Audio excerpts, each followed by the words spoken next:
Hello, welcome back to my channel. അപ്പം ഇന്ന് നമ്മൾ ഉണ്ടാക്കാൻ പോകുന്നത് ഒരു സ്പെഷ്യൽ കറിയാണ്.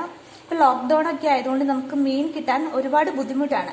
ഞങ്ങളുടെയൊക്കെ ഇവിടെ മീൻ വരാറേ ഇല്ല ഇപ്പം. അപ്പം മീൻ കൂട്ടണമെന്ന് വെച്ചാൽ എന്താ ചെയ്യുക?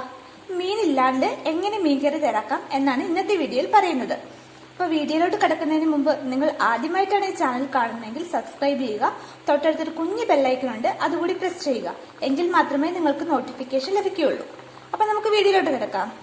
അപ്പം ഇതിലേക്ക് ആവശ്യമായ സാധനങ്ങൾ എന്ന് പറഞ്ഞിട്ടുണ്ടെങ്കിൽ ചെറുതായി അരിഞ്ഞ തക്കാളി, അതുപോലെ തന്നെ കൊടംപുളി 2 കഷ്ണം, പിന്നെ സവോള അരിഞ്ഞത്, പച്ചമുളക് അരിഞ്ഞത്, കറിവേപ്പില, പിന്നെ നമ്മൾ തേങ്ങ എടുത്തിട്ടുണ്ട്, ഒരു അരമുറി തേങ്ങ ചിരകിയതെടുത്തിട്ടുണ്ട്. പിന്നെ അതിലോട്ട് 1/4 ടീസ്പൂൺ മഞ്ഞൾപ്പൊടി ആഡ് ചെയ്തിട്ടുണ്ട്.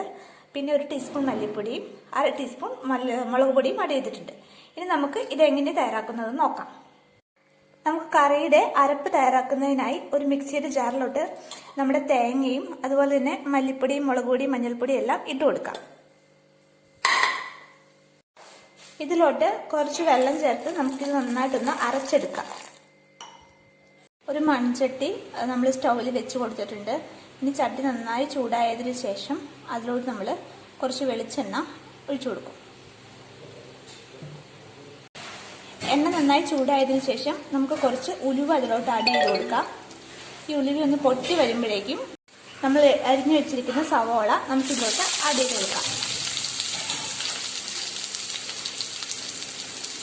സവോള ഒന്ന് പതിയെ വഴന്ന് വരുമ്പോഴേക്കും നമുക്ക് കറിവേപ്പിലയും അതുപോലെ തന്നെ നമ്മൾ അരിഞ്ഞു വെച്ചിരിക്കുന്ന പച്ചമുളകും ആഡ് ചെയ്ത് കൊടുക്കാം. എന്നിട്ട് ഇത് നന്നായിട്ട് വഴറ്റിയെടുക്കാം. നമ്മുടെ സവോള നന്നായിട്ട് വഴന്നു വന്നിട്ടുണ്ട്. ഇനി ഇതിലോട്ട് ആവശ്യത്തിന് ഉപ്പും അതുപോലെ നമ്മൾ അരിഞ്ഞു വെച്ചിരിക്കുന്ന തക്കാളിയില്ലേ അതും നമുക്ക് ആഡ് ചെയ്ത് കൊടുക്കാം. ഇതിലോട്ട് നമ്മൾ ആ കൊടംപുളി ഇട്ട് കൊടുത്ത് പിന്നെ ആവശ്യത്തിന് വെള്ളം ഒഴിച്ച് നമുക്കിതൊന്ന് കുക്ക് ചെയ്തെടുക്കാം. സവോളയും അതുപോലെ നമ്മുടെ തക്കാളിയും ഒന്ന് വെന്ത് വരുന്നിടം വരെ മൂടി വെച്ച് നമുക്കിതൊന്ന് വേവിക്കാം. നമ്മുടെ തക്കാളിയൊക്കെ വെന്ത് വന്നിട്ടുണ്ട്. ഇനി ഇതിലോട്ട് നമ്മൾ അരച്ചു വെച്ചിരിക്കുന്ന അരപ്പ് ആഡ് ചെയ്ത് കൊടുക്കുക. എന്നിട്ട് നമുക്ക് ആവശ്യത്തിന് വെള്ളം ചേർക്കാം കേട്ടോ. എന്തോരം ഗ്രേവി വേണം അതനുസരിച്ച്. ഇപ്പം നല്ല തിക്ക് ഗ്രേവി വേണമെങ്കിൽ കുറച്ച് വെള്ളം ചേർക്കാം. നല്ല കൂടുതൽ ഗ്രേവി വേണമെങ്കിൽ അതനുസരിച്ച് ആവശ്യത്തിന് നമുക്ക് വെള്ളം ചേർത്തെടുക്കാം. അപ്പം ഇതൊന്ന് തിളച്ച് വരുമ്പോഴേക്കും നമ്മുടെ കറി, മീനില്ലാത്ത മീൻ കറി ഇവിടെ റെഡി ആയിരിക്കുന്നു. അപ്പോൾ കൂട്ടുകാരെല്ലാവരും ഇത് വീട്ടിൽ ട്രൈ ചെയ്ത് നോക്കണം. ഇഷ്ടമാകുകയാണെങ്കിൽ കമൻറ്റ് ചെയ്യണം.